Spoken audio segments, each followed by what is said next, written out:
ফিলিপাইনের একটি জাহাজে ধাক্কা দেওয়ার পাশাপাশি জলকামান থেকে পানি ছুঁড়েছে চীনা কোস্টগার্ড। 12 অক্টোবর সকালে ঘটা এই ঘটনা আন্তর্জাতিকভাবে বেশ উদ্বেগের কারণ হয়ে দাঁড়িয়েছে। ফিলিপাইনের দক্ষিণ চীন সাগরের একটি ছোট দ্বীপ থিতু আইল্যান্ডের কাছে এই ঘটনা ঘটে।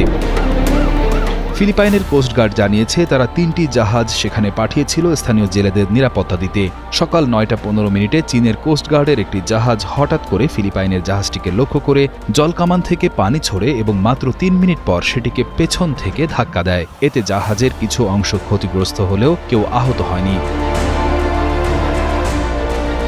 এই ঘটনার ভিডিও ফিলিপাইনের কোস্টগার্ড প্রকাশ করেছে, যেখানে স্পষ্ট দেখা যায় চীনা জাহাজের আক্রমণের ঘটনা। ফিলিপাইনের সরকার এই ঘটনাকে স্পষ্ট হুমকি বলে উল্লেখ করেছে এবং বলেছে এটি দক্ষিণ চীন সাগরে উত্তেজনা আরও বাড়িয়ে তুলছে।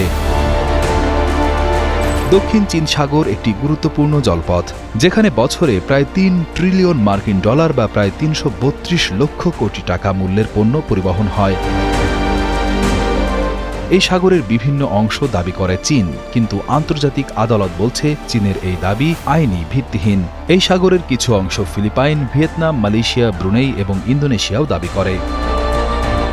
চীন ও ফিলিপাইনের মধ্যে এ ধরনের সংঘর্ষ নতুন নয়। বিশেষ করে স্কারবোরো শোল নামের একটি মাছ ধরার এলাকা নিয়ে দুই দেশের মধ্যে দীর্ঘদিন ধরে বিরোধ চলছে।